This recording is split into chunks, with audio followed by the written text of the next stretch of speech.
The people everyone ignores are often the ones carrying the heaviest secrets.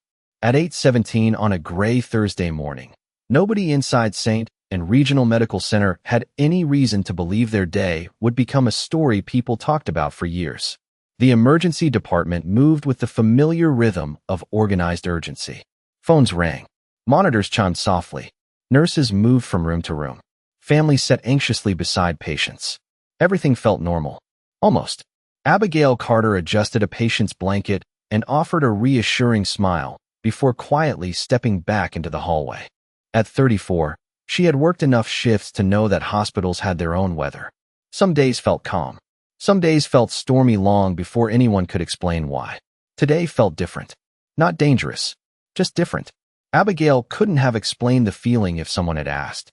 She simply carried it with her as she checked charts and updated records. Most people barely noticed her. That was nothing new. She was known as the silent nurse, the quiet one, the woman who never joined gossip in the break room and never complained during difficult shifts. Some admired her professionalism. Others assumed she lacked confidence. Either way, very few people paid much attention to Abigail Carter. Before we continue, thank you for supporting our channel and spending your time with us today. If you enjoy stories about courage, resilience, and unexpected heroes, please take a moment to like this video and subscribe to the channel. Your support helps us continue bringing you more stories like this, and we look forward to sharing many more incredible journeys with you in future videos. Now, let's continue. The automatic doors slid open as paramedics rushed a new patient into trauma room 3. The man appeared to be in his early 40s. His clothes were dusty. His face looked pale from exhaustion rather than injury. One paramedic exchanged a brief glance with the other before handing paperwork to the charge nurse. Abigail noticed the look immediately. Experienced medical professionals developed instincts. Tiny details mattered. A glance, a pause, a sentence left unfinished. She watched quietly while helping prepare the room. The patient remained conscious but unusually alert. His eyes moved constantly around the department as if searching for something or someone. Dr. Raymond Brooks entered moments later. Tall, confident, and respected throughout the hospital, he reviewed the intake report with a slight frown. "Looks routine," he said. "Let's not turn this into unnecessary drama." Several staff members nodded. Abigail said nothing. She noticed the patient glance toward the main entrance again, then toward the parking lot visible through a distant window, then toward the security desk. Something about his behavior didn't fit, but Abigail kept her observations to herself. That was another reason people underestimated her. She rarely volunteered opinions. She preferred to watch first.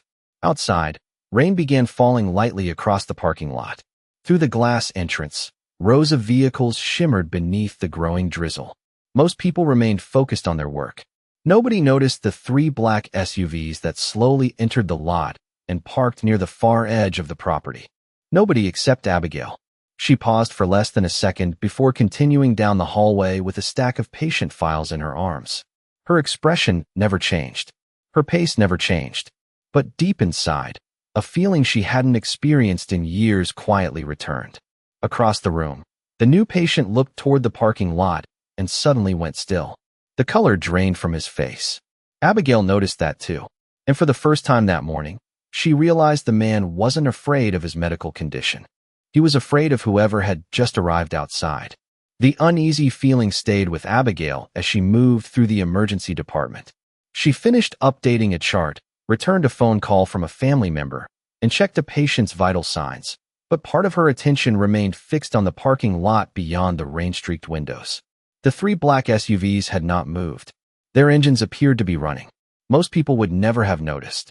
Abigail did. Across trauma room 3, the unidentified patient seemed to notice them too. His breathing had become faster. Not from illness, from worry. Dr. Raymond Brooks reviewed another page of paperwork and shook his head. "People watch too many movies," he said casually. "Every nervous patient thinks somebody is after them." A few staff members laughed. Abigail remained silent. She adjusted an intravenous line and stepped away. Brooks noticed her expression. "Something on your mind, Carter?" he asked. "No, doctor," Abigail replied calmly. "Everything looks fine." Brooks gave a short nod. He had worked beside Abigail for nearly 3 years and still felt as though he knew almost nothing about her. She arrived early. She stayed late. She never complained. She never volunteered personal stories. Most nurses eventually became part of the hospital family. Abigail somehow remained separate from it. Professional, reliable, invisible. You know, Brooks said while signing a report, one of these days you should actually tell us what goes on inside that head of yours. Several nurses smiled. Abigail offered a polite smile in return and continued working. She had heard similar comments hundreds of times. Nobody intended them as insults. Yet they all came from the same assumption. Quiet people must not have much to say. At 8:41 a.m., a hospital volunteer entered the department carrying coffee for the front desk staff. A few minutes later, two maintenance workers pushed a supply cart down the corridor. Everything appeared normal. Yet Abigail noticed something strange. The patient in trauma room 3 tracked every movement near the entrance. Every person, every door, every possible exit. It was the behavior of someone expecting trouble. Then came another detail. The man's wristband listed him under a temporary identification number. No driver's license. No wallet. No emergency contact. That alone was not unusual. Hospitals saw situations like that every day. What bothered Abigail was the timing.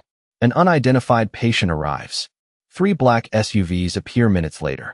The patient becomes visibly anxious. None of it proved anything. But together, the pieces formed a pattern she did not like. At 8:47 a.m., one of the security officers approached the nurse's station. "We just got a call from reception," he said. "Some visitors are asking questions about a patient." Dr. Brooks barely looked up. "Family members?" "They would not say." Brooks sighed. "Then tell reception to follow standard policy." The officer nodded and walked away. Abigail's attention sharpened immediately. The patient heard the conversation as well. For the first time since arriving, he looked directly at Abigail. Their eyes met for only a second. Yet in that brief moment, she saw something unmistakable. Recognition. Not because he knew her, because he realized she understood exactly how serious the situation was becoming. Then the patient spoke for the first time since entering the hospital. His voice was barely above a whisper. "They found me faster than I thought they would." The words settled over the room with a weight far heavier than their volume. Abigail continued adjusting equipment as though she had not heard them, but every detail around her suddenly became sharper. The patient lowered his eyes and stared at the blanket covering his legs. He looked exhausted, like someone who had spent weeks sleeping with one eye open. Dr. Brooks glanced up from his paperwork. "Found you?" he asked. "Who found you?" The man hesitated. "Nobody. Forget I said anything." Brooks gave a dismissive wave. Stress does strange things to people. He returned to his reports without another question. Most of the staff did the same. Hospitals were full of unusual conversations. Patients said strange things every day. Yet Abigail noticed something everyone else missed. The man's hands were trembling, but not randomly. He kept checking the same watchless wrist every few seconds, as if expecting a signal that never came. At 8:52 a.m., rain continued tapping softly against the windows. The 3 SUVs remained parked outside. Then a 4th vehicle entered the lot. This one stopped near the visitor entrance. 2 men stepped out wearing dark jackets despite the mild temperature. They did not enter immediately. Instead, they stood under the covered walkway and appeared to study the building. Abigail saw them through a reflection in the glass. Her expression remained calm. Across the department, a young nurse named Kelly Morgan noticed Abigail staring toward the entrance. "Everything okay?" she asked. "Of course," Abigail replied. Kelly smiled. "You always say that." Before Abigail could answer, a call came from reception. The front desk supervisor sounded unusually nervous. The charge nurse listened for several seconds before ending the call. "Those visitors are back," she announced. "They are asking for information again." Dr. Brooks sighed heavily. "Then tell them no. Patient privacy is not optional." The charge nurse nodded. Normally, that would have ended the matter. It did not. Less than 3 minutes later, another call arrived. This time the supervisor sounded even more concerned. Several staff members exchanged confused looks. Visitors rarely pushed that hard for information. Abigail quietly walked toward a medication station near the center of the department. From there she could see nearly every entrance and corridor. Years of nursing had taught her how to position herself where she could help the most people if something unexpected happened. At least, that was the explanation everyone assumed. Meanwhile, the unidentified patient appeared increasingly uneasy. His attention remained fixed on the hallway leading toward reception. Finally, he looked at Abigail again. "You should leave," he said quietly. She blinked. "Why would I leave?" "Because they are not here for me anymore." The statement caught her attention. "What does that mean?" The patient swallowed hard. "They were looking for me." At first, Abigail studied him carefully. His voice carried genuine fear. Not panic, not confusion, fear. "And now?" she asked. The man glanced toward the front entrance. Footsteps echoed somewhere beyond the reception area. Conversations grew quieter. Even the atmosphere felt different. Then the patient answered with a look of disbelief, as though he could not fully accept what he had discovered himself. "Now," he said slowly, "I think they came here because of someone else." Abigail did not answer immediately. She simply looked at the patient for a moment, searching his face for any sign that he was confused or mistaken. She found neither. Whatever he believed completely. Before she could ask another question, a sudden silence spread through the reception area. It was subtle at first, the kind of silence people create when they stop talking and start watching. Several nurses near the front desk glanced toward the main entrance. A volunteer paused in the middle of organizing magazines. Even the security officer standing near reception straightened slightly. Dr. Brooks finally noticed the change as well. "What is going on now?" he muttered. Kelly Morgan walked toward the nurse's station and peered down the hallway. "I think those visitors came inside," she said quietly. Nobody sounded alarmed. Just curious.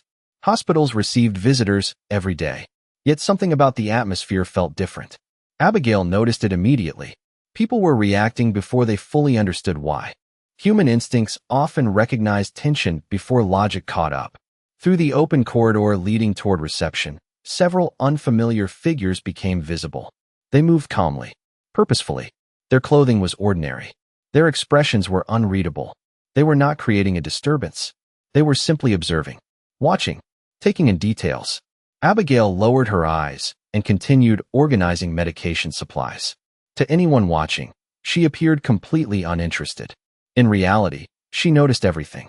The way they spread out slightly instead of remaining together. The way they scanned exits before speaking to staff. The way they seemed less interested in patients than in the people working around them. Across trauma room 3, the unidentified patient looked as though he wanted to disappear into the mattress. "They are here," he whispered. Abigail stepped closer. "Who are they?" He shook his head. "You would not believe me. Try me." The man stared toward the hallway. 6 months ago, I worked for a company that handled sensitive government contracts." Abigail remained silent. "I discovered something I was never supposed to see." His breathing became uneven. "Since then, people have been looking for me." "What kind of people?" The patient hesitated. "The kind who do not like loose ends." Before Abigail could respond, Dr. Brooks entered the room carrying a chart. "Enough excitement for one morning," he said. "Your tests look fine. We will probably discharge you later today." The patient looked horrified. "No," Brooks frowned. "No, I cannot leave." Brooks sighed. "Sir, this is a hospital, not a hotel." Abigail noticed the patient glance toward the doorway again. Fear was no longer the only emotion on his face. There was confusion too. Genuine confusion. As though events were unfolding differently than expected. Then something happened that made Abigail's attention sharpen instantly. One of the unfamiliar visitors walked past trauma room 3. He did not look at the patient. Not once. Instead, his eyes paused briefly on Abigail. Just for a second. Then he continued walking. Most people would have missed it. Abigail did not. Neither did the patient. His face lost what little color remained. "That is impossible," he whispered. "What is?" Abigail asked. The man looked directly at her. His voice sounded almost disbelieving. "They were never searching for me." For several seconds, neither Abigail nor the patient spoke. The sounds of the emergency department continued around them. Phones rang. Nurses exchanged updates. A monitor chimed somewhere down the hall. Yet inside trauma room 3, everything felt strangely distant. "What do you mean?" Abigail asked quietly. The patient swallowed. "The man who walked past this room never even looked at me. His eyes remained fixed on the doorway. If they were here for me, I would have been the first thing he checked." Abigail considered that. He was right. The behavior did not fit someone searching for a missing target. It fit someone confirming a location. Across the room, Dr. Brooks finished updating the chart. "You both are creating mysteries where none exist," he said. "This is a hospital, not an espionage novel. The patient forced a weak smile, but did not answer. Abigail simply nodded and continued working. Yet her mind was already processing details. The visitors, the vehicles, the timing, the way they moved through the building. Most importantly, the way one of them had briefly focused on her. At 9:03 a.m., Kelly Morgan entered carrying fresh lab results. "Everything normal?" she asked. "As normal as ever, Dr. Brooks replied. Kelly laughed. Abigail accepted the paperwork and began reviewing numbers. To anyone watching, she appeared completely absorbed in routine medical tasks. But Kelly noticed something unusual. Abigail was studying reflections in the window rather than the room itself. "You okay?" Kelly asked. "Of course," Abigail replied. Kelly tilted her head. "You know, one day I am going to figure you out." Abigail offered the faintest smile. "I hope not." Kelly laughed again, assuming it was a joke. The patient did not laugh. He stared at Abigail with growing curiosity. "Who are you?" he suddenly asked. The question caught Kelly off guard. "She is a nurse," Kelly answered before Abigail could speak. "One of the best we have." "That is not what I meant," the patient said. Abigail calmly folded the lab report and placed it on the counter. "You should focus on getting better. You noticed them before anyone else did. Maybe I pay attention. You knew something was wrong the moment those vehicles arrived." Abigail remained silent. The patient leaned back against his pillow. "And you are not surprised by any of this."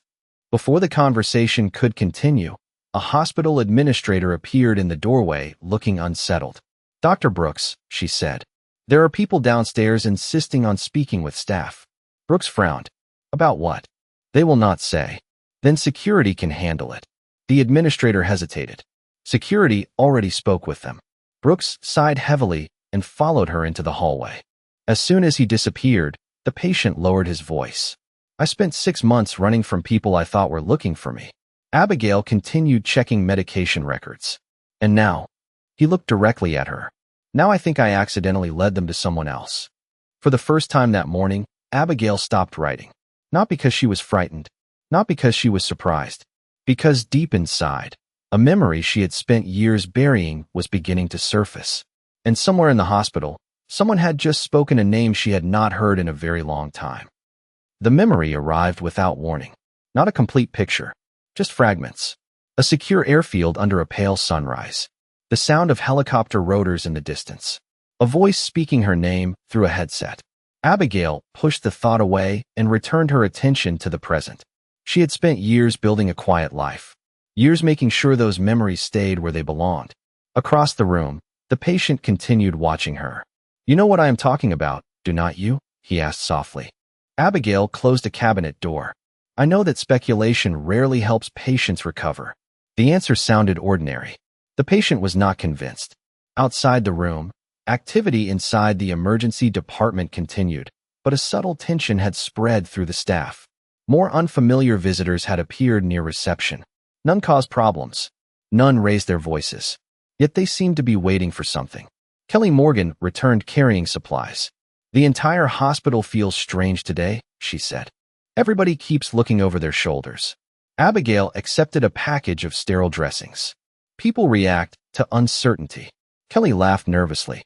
"That sounds like something from a psychology textbook." Before Abigail could answer, Dr. Brooks returned from downstairs. His expression had changed. "Apparently our visitors are very persistent," he said.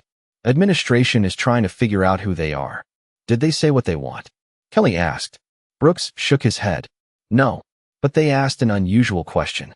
Abigail remained focused on organizing equipment. "What question?"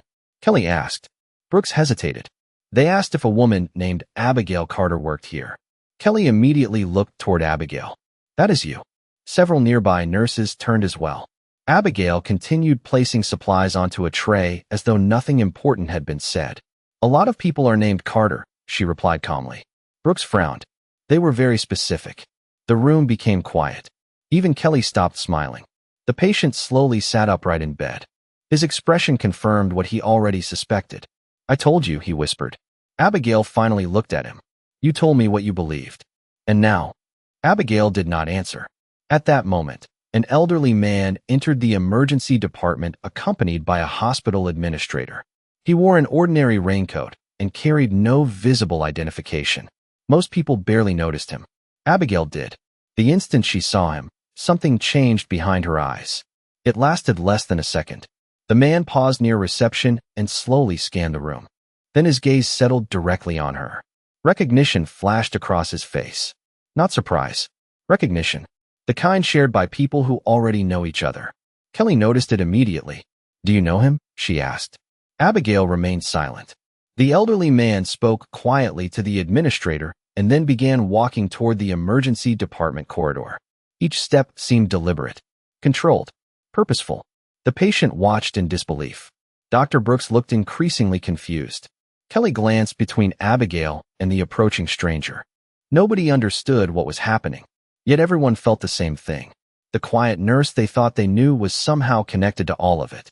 And for the first time in years, Abigail Carter realized that the past she had worked so hard to leave behind had finally caught up with her. The elderly man stopped a few feet from the nurse's station. Around him, conversations faded. Staff members sensed that something unusual was unfolding, even if they did not understand what it was. Abigail stood quietly beside a medication cart, her expression unchanged. The stranger studied her for several seconds before speaking. "It has been a long time, Abigail." Kelly looked from one face to the other. "You really do know him." The man gave a faint smile. "More than that." Dr. Brooks crossed his arms. "Perhaps someone would like to explain what is happening." The stranger reached into his coat and produced a simple identification holder. He showed it briefly to hospital administration before returning it to his pocket. Whatever they saw immediately changed their attitude. The administrator stepped aside without another question. Brooks noticed it too. "Who exactly are you?" The man ignored the question and kept his attention on Abigail. "We have been trying to find you for months." The emergency department seemed to grow quieter. Abigail finally spoke. "I made it very clear that I wanted no contact. Under normal circumstances, that request would have been respected." "Then these are not normal circumstances." The man nodded once. "No, they are not." Across trauma room 3, the patient stared in disbelief. Every instinct told him he was witnessing something important, something far bigger than he had imagined. Kelly stepped closer to Abigail. "What is he talking about?" Abigail looked down at the floor for a moment. For years, she had built a life defined by ordinary routines. Early shifts, patient charts, quiet evenings. She had chosen nursing because it allowed her to help people without attracting attention. Yet the past standing in front of her refused to remain buried. "Before I worked here," Abigail said carefully, "I had a different career." Brooks let out a short laugh. Everyone had a different career before working here. The stranger did not laugh. Not like hers. The room became still again. Abigail closed her eyes briefly. Memories returned with increasing clarity. Remote locations. Emergency medical stations. Long nights spent making impossible decisions under impossible pressure. She remembered being surrounded by people who trusted her with their lives. She remembered promises made and promises broken. Most of all, she remembered why she had walked away. "You disappeared," the man said quietly. "After what happened, nobody blamed you." Abigail looked at him. "That is not true." For the first time, genuine sadness crossed the stranger's face. "Maybe not everybody." Kelly stared at Abigail as though seeing her for the first time. The quiet nurse who avoided attention suddenly seemed like someone entirely different. "Who were you?" she asked softly. Before Abigail could answer, the patient spoke from across the room. Not who was she. Everyone looked at him. His voice carried absolute certainty now. "Who is she?" The elderly man slowly turned toward the staff. "There are people outside this hospital searching for answers." Then he looked back at Abigail. "And whether you like it or not, there are still people who consider you the best field medic they ever worked with." The words seemed to freeze the entire emergency department. Nobody spoke for several seconds. Kelly stared at Abigail.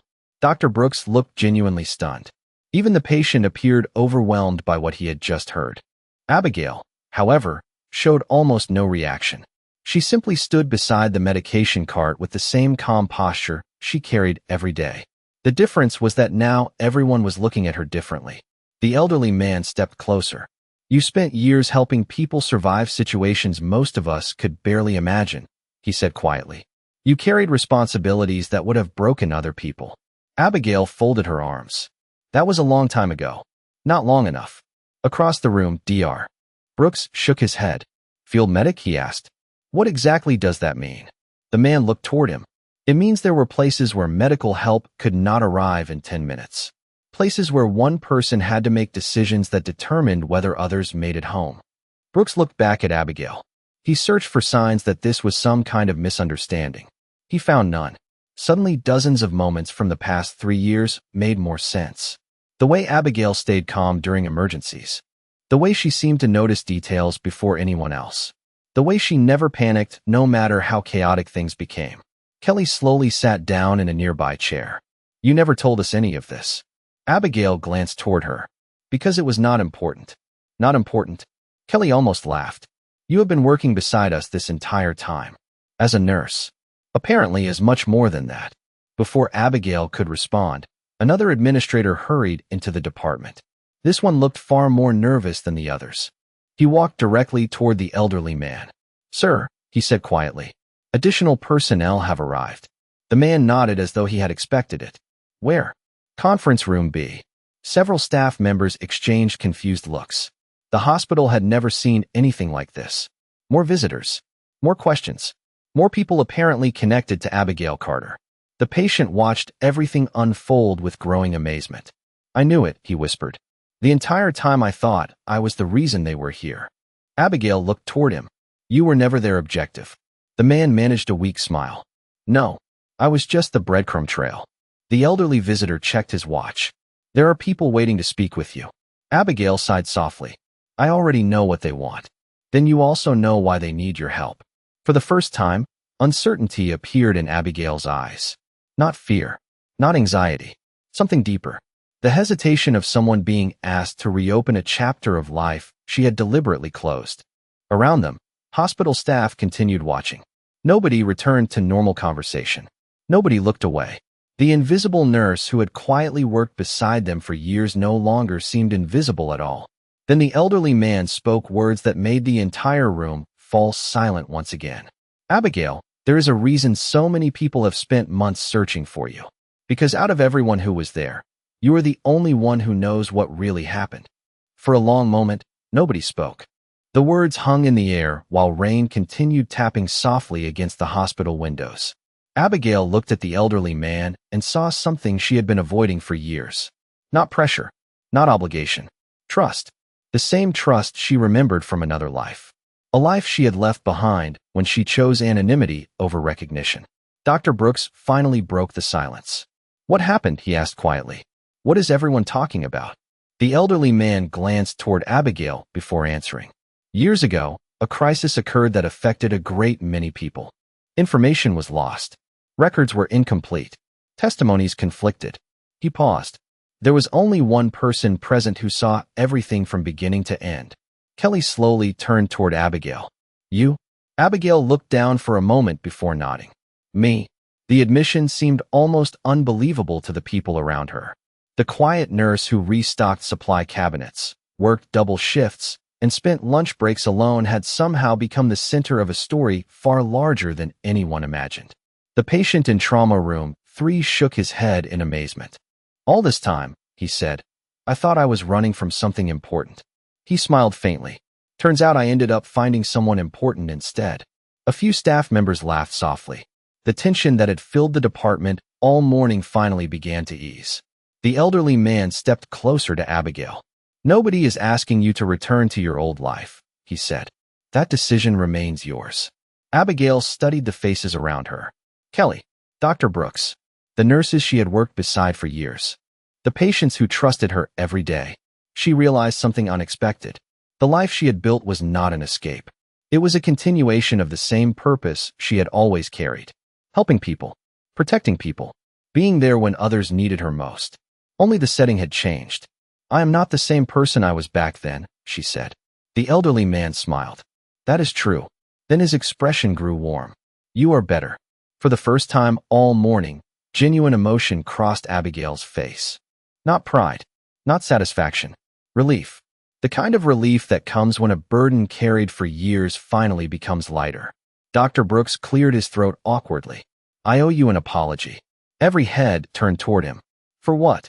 Abigail asked. Brooks laughed quietly. For spending 3 years thinking I had you figured out. Several nurses smiled. Kelly folded her arms. 3 years, she said. I thought I knew her too. The patient pointed toward Abigail. Apparently none of us did. More laughter followed. The atmosphere inside the emergency department felt different now. Lighter, warmer. The mystery that had dominated the morning was finally gone. In its place remained something much more meaningful. Respect. The elderly man prepared to leave. Before doing so, he looked at Abigail one final time. For what it is worth, he said, there are still many people grateful for what you did. Abigail nodded. I never did it for recognition. I know. He smiled. That is exactly why they respect you. As he walked away, conversations slowly resumed throughout the department. Phones rang. Monitors chimed. Nurses returned to their patients. The hospital felt normal again. Yet nothing was truly the same. Because everyone now understood what had been hidden in plain sight for years. The quiet nurse they barely noticed had never been ordinary. She had simply never needed anyone to know. And as Abigail Carter returned to caring for her patients, she carried herself exactly as before. Calm, humble, unassuming. The only difference was that now, everyone who passed her in the hallway understood they were walking beside a woman whose greatest achievements would never appear on a name badge, but whose character had earned something far more valuable than fame. The respect of every person in the room. As the day came to a close and the respect she had earned finally stood in the open for everyone to see, there was a quiet reminder that some of the strongest people in the world are often the ones nobody notices at first. Stories like this are not really about titles, uniforms, wealth, or status. They are about character. They are about the people who keep showing up, keep doing the right thing, and keep helping others even when nobody is watching. If you stayed with us until the end of this journey, thank you. Your time, your support, and your presence mean more than words can express. Every view, every comment, every shared story helps this community continue to grow. Here on The Hidden Nurse, we celebrate the overlooked heroes, the underestimated women, the quiet professionals, and the extraordinary people whose true value is often hidden beneath ordinary appearances. Our stories are built around courage, resilience, sacrifice, second chances, and those unforgettable moments when the truth finally comes to light. If you enjoy stories where kindness is stronger than arrogance, where perseverance overcomes doubt, and where hidden strength earns the recognition it deserves, then you are in the right place. The Hidden Nurse is a place for viewers who believe that integrity matters, that compassion matters, and that the people who quietly carry the heaviest burdens deserve to be seen. We are grateful for every member of this growing audience from across America and around the world. Your encouragement inspires us to continue bringing you powerful stories filled with emotion, hope, determination, and unforgettable moments of recognition. If this story touched your heart, please take a moment to like this video and subscribe to the channel. It is a simple action that makes a tremendous difference and helps us continue creating more stories for viewers like you. Be sure to turn on notifications so you never miss a future story from The Hidden Nurse. We would also love to hear from you in the comments. Tell us where you are watching from and share what part of this story stayed with you the most. Thank you once again for listening, for supporting the channel, and for being part of this incredible community. Until next time, take care of yourselves, take care of the people around you, and never underestimate the quiet person in the room. Sometimes they are carrying a story the world has not discovered yet.